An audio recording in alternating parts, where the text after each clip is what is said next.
சமீபத்துல ஒரு படம் வந்துச்சு தெரியுமா? இந்த மார்க் ஆண்டனி அப்படின்னு விஷால்து ஒரு படம் வந்திருக்கும். அந்த படத்துல அப்படியே ஃபோன் பண்ணி வச்சுட்டு, தூங்கி எழுந்த உடனே எல்லாம் மாறி இருக்கும்னு நினைச்சுட்டு கண்ண முழிச்சு பார்த்தா மாறாம அப்படியே இருக்கும்ல. அந்த மாரி தான் இருக்குது நெலைமை. "என்னடா இப்படி பண்ணி வச்சிருக்கிறீங்க? நடுராத்திரில இவ்ளோ பெரிய ட்ராமா" அப்படின்னு சொல்லி சிரிப்பு தான். ஆக்சுவலா வீடியோ நைட் அப்லோட் பண்ணிட்டு படுக்கும்போதே டிடிவி தினகரன் ஏதோ அதிமுக இபிஎஸ் அவர்களை முதல்வராக்க வேண்டும் அப்படின்னு சொல்லி பதவி அளிக்க ஆட்சி அமைக்க கோர கோர வேண்டும்னு லெட்டர் குடுக்கிறதா ஆளுநர்கிட்ட செய்தி பார்த்தேன். இது என்னடா ஏதோ காமெடி பண்றாங்க அப்படின்னு சொல்லிட்டு நம்மளும் அப்லோட் பண்ணிட்டு படுத்து தூங்கிட்டோம்.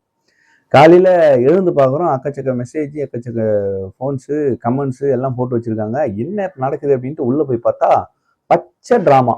பச்சை டிராமா அப்பட்டமா தெரியுது. ஆனா ரொம்ப அழகா அத டேக்கிள் பண்ணி உடைச்சு வந்திருக்காங்க. நீ ஏதாவது ஒரு பிரச்சனைன்னு கிளப்பி விட்டீன்னா, அது 2 மணி நேரத்துல உடைச்சு தூக்கி போட்டுறாங்க. அதுதான் வந்து தாவேகாவுடைய ஸ்பெஷாலிட்டி. நீங்க அவங்க நேம டேமேஜ் பண்ணணும்னு எந்த அளவுக்கு டிராமா பண்றீங்களோ, அது வந்து உங்களுக்கே ரிவர்ட் ஆகுது. இப்ப என்ன பண்ணலாம்? அமமுக எம்எல்ஏவை தகுதி நீக்கம் பண்ணலாம். இப்படி ஒரு வேலையை பார்த்துட்டு அதை வந்து இல்லைன்னு மறுத்து ஆளுநர்கிட்டயே போய் சொல்லி இப்படி இந்த டிராமா பண்ணக்கூடிய அந்த எம்எல்ஏ மன்னார்குடி எம்எல்ஏவை தகுதி நீக்கம் பண்ணுங்க. அந்த வாக்கே தேவையில்லை. அது ஒரு இடைத்தேர்தலா அந்த ஒரு தேர்தலை வந்து நடத்திட்டு போகலாம். அந்த தொகுதிக்கு தப்பு கிடையாது. எப்படியும் திருச்சி கிழக்கு நடத்த போறோம். அந்த மாதிரி மன்னார்குடிக்கும் சேர்த்து நடத்திடலாம். ஏன்னா இப்படி ஃப்ராடுத்தனம் பண்ற, இப்படி ஃபோர்ஜரித்தனம் பண்றதெல்லாம் வந்து ரத்தத்துல ஊறி போனதான் வரும். அது எப்படி வரும்? குதிரை பேரம் நைட்டு டிராமா. ஓகே, நம்ம கோர்வையா வந்துடும். நைட் என்ன நடந்திருக்கு அப்படின்னா, முதல்ல டிடிவி அவர்கள் என்ன பண்றாருன்னா, ஒரு லெட்டர் தூக்கிட்டு ஆளுநர்கிட்ட போறாரு. என்னன்னு போறாரு? இபிஎஸ் அவர்களுக்கு ஆதரவு நாங்கள் தருகிறோம், நீங்க அவரை ஆட்சி அமைக்க அழைக்கணும்னு ஆளுநர்கிட்ட கேட்டு டிடிவி தினகரன் அவருக்கு போறாரு. யாரு போகணும்? ஏடிஎம்கே போகணும், இபிஎஸ் போகணும். சரி, அதிமுக சார்பா யாராவது போகணும். சரி, கூட்டணி கட்சியான அமமுகல இருந்து போறாரு. அதுவும் போறவரு ஒரு லெட்டர் கொண்டு போய் போறாரு, எங்க எம்எல்ஏவுடைய ஆதரவு அவருக்கு இருக்கு, அவர் ஆட்சி அமைக்கணும்னு. ஏற்கனவே 118 எம்எல்ஏ இல்லாம நீ ஏன் லெட்டர் எடுத்து நாங்க போற, அதை வாங்கிட்டு தானே போனோம்னு விஜய் அவர்கள் கிரிட்டிக்ஸ் பண்ணிட்டு இருந்தவங்களாம் டிடிவி தினகரன் கொடுக்க போயிட்டாரு பாத்தியா அப்படின்னு. எனக்கு என்ன புரியலன்னா, செகண்ட் இடத்துல இருக்குது திமுக. அவங்க போவாம இவர் அனுப்புனது ஃபர்ஸ்ட் ஃபிளா. அதிமுக எப்படி ஆட்சி அமைக்க முடியும்? சரி, அதை லாஸ்டா வரும். இப்போ இந்த அதிமுக அந்த அமமுக பண்ண அந்த ஃப்ளோ வருமா? கொடுத்துட்டு லெட்டர் கொடுத்துட்டு வெளியே வந்து பேட்டியில என்ன சொல்றாரு? இந்த மாதிரி எங்க எம்எல்ஏ வந்து தாவேக்காவை ஆதரவு கொடுத்ததா எல்லாம் சொல்றாங்க. உள்ள பார்த்தா எங்க எம்எல்ஏவோட கையெழுத்தோட ஆதரவு கடிதம் இருக்கிறதா கவர்னர் சொல்றாரு. இதுல மோசடி நடந்திருக்கு. இது எங்க எம்எல்ஏவை எங்களால கான்டாக்ட் பண்ணவே முடியல. எப்படி கான்டாக்ட் பண்ணவே முடியல? போன் பண்ணா நாட் ரீச்சபிள், எங்க இருக்காருன்னு தெரியல, அவரை தொடர்பு கொள்ள முடியல, கடத்திட்டாங்க போல, குதிரை பேரம் நடக்குது அப்படின்னு சொல்லி நைட்டு ஊட்டினாரு.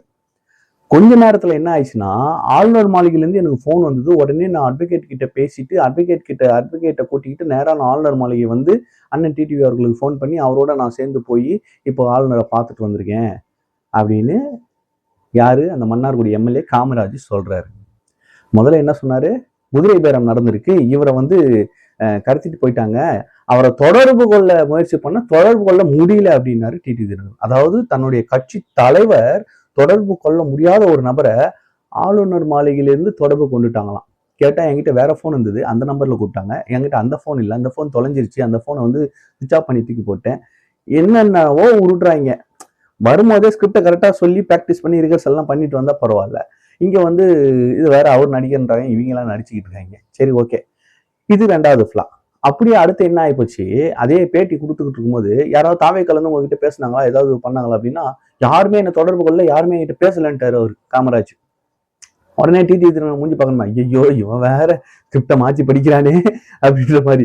என்னங்க நீங்க ஏதோ குதிரை பேரம் நடந்ததுன்னு நேற்று வாய்க்கூசாம கொஞ்ச நேரத்துக்கு முன்னாடி பேசுனீங்க, இவரும் யாருமே பேசலன்றாரு, அப்போ சும்மா பொய்யா?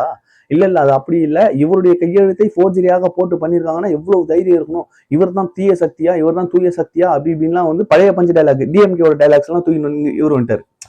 என்ன டிஎம்கே வாடை அடிக்குது அப்படின்னு பார்த்தா அப்புறம் தான் நம்ம பிளாஷ்பேக்கு போனோம். சரி, ஓகே, இந்த 3வது விஷயம் மறந்துச்சா? இது முடிஞ்சதுக்கு அப்புறம் அடுத்து அலிகேஷன் தூக்கி தாவேக்காமல போட்டாங்க. என்னவா? போலியான கையெழுத்தை போட்டு லெட்டரா கொண்டு வந்து கொடுத்துட்டாங்க. எந்த பைத்தியக்காரனாலும் அதை பண்ணுவானா? எந்த பைத்தியக்காரனாலும் அதை பண்ணுவானா? ஏதாவது ஒரு கட்சி, அந்த கட்சிக்கு சம்மந்தம் இல்லை, அந்த கட்சிக்கு சம்மந்தம் கிடையாது, அந்த எம்எல்ஏக்கு சம்மந்தம் கிடையாது, சரி அவர் கையெழுத்தை போட்டு ஆளுநருக்கு யாருக்கும் தெரியாம கொடுத்துருவோம், ஆளுநர் அதெல்லாம் கண்டுக்க மாட்டாரு, அப்படியே பதவி பிரமாணம் பண்ணி கொடுத்துருவாரு. எந்த பைத்தியக்காரனாலும் அப்படி யோசிப்பானா? இந்த அலிகேஷன் வைக்கிறமே இது நம்புற மாதிரி இருக்குமா? பதட்டம், பயம், ஏதாவது ஒண்ணு பண்ணிடணும், குழப்பத்தை உண்டாக்கணும், ஆட்சி ஏறக்கூடாது, ஒரே ஒரு நிமிஷம் கூட முதலமைச்சராக ஜோசப் விஜய் அப்படின்னு பேசி ஏறிடக்கூடாதுன்னு அவ்வளவு வெறி. யாருக்கு? பாஜகவுக்கு.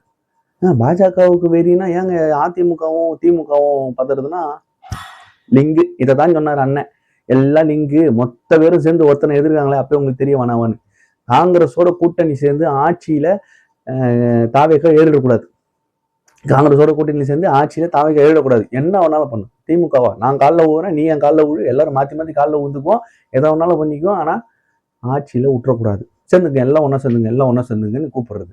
இந்த மாதிரி கோஷ்டி சேர்த்ததுனால தான் கம்யூனிஸ்டுங்க நெத்தியில வச்சாங்க. நான் முதல்ல சொன்னேன் தெரியுமா ஒரு விஷயம், அதுக்கு இப்போ வரேன். ஏன் இவ்வளவு கலவரம்னா ஒரு விஷயத்த மறைக்கிறதுக்கு. எந்த விஷயத்த மறைக்கிறதுக்கு? நம்ம கம்யூனிஸ்ட் கட்சியுடைய தேசிய தலைவர் பேசும்போது ஐயா தோழர் என்ன சொல்லிட்டாரு, திமுக கிட்ட நாங்கள் டிஸ்கஸ் பண்ணோம், தாவேகாவுக்கு பெரும்பான்மைக்கு ஆதரவு கொடுக்கலாமான்னு. அப்போ என்ன சொன்னாங்கன்னா, நாங்கள் வேற பிளான்ல இருக்கோம், அதிமுகவை நம்ம ஆதரவோட ஆட்சியில் அமர்த்த போறோம், நீங்களும் ஆதரவு கொடுக்கணும்னு கேட்டாங்க.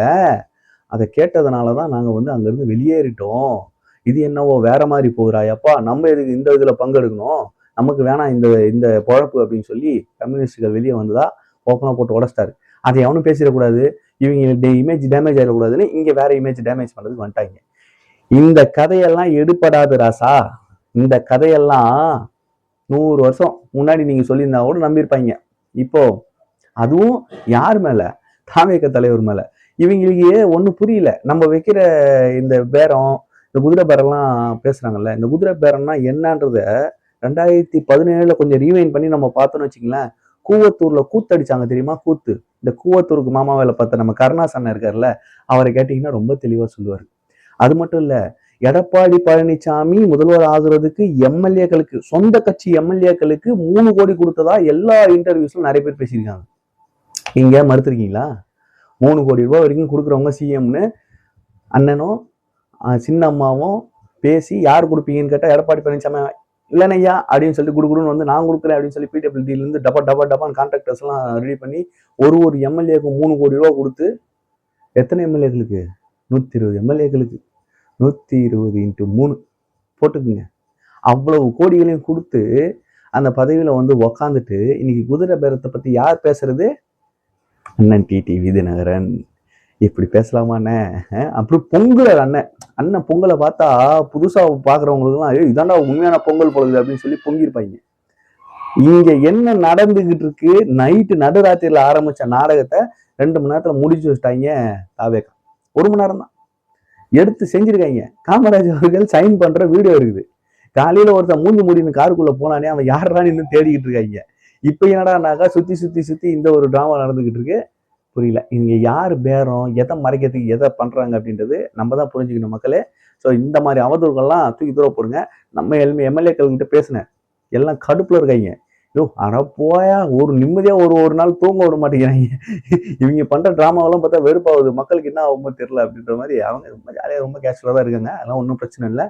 ஸோ ரொம்ப அழகா இந்த விஷயம் முடிய போகுது. இன்னைக்கு பதவியேற்பு இல்லைன்னு நினைக்கிறேன். பார்ப்போம். இந்த பதிவை பற்றினா உங்களுடைய கருத்துக்களை கமெண்ட்ல சொல்லுங்க. நன்றி. நான் வேலூரன் கேஆர்.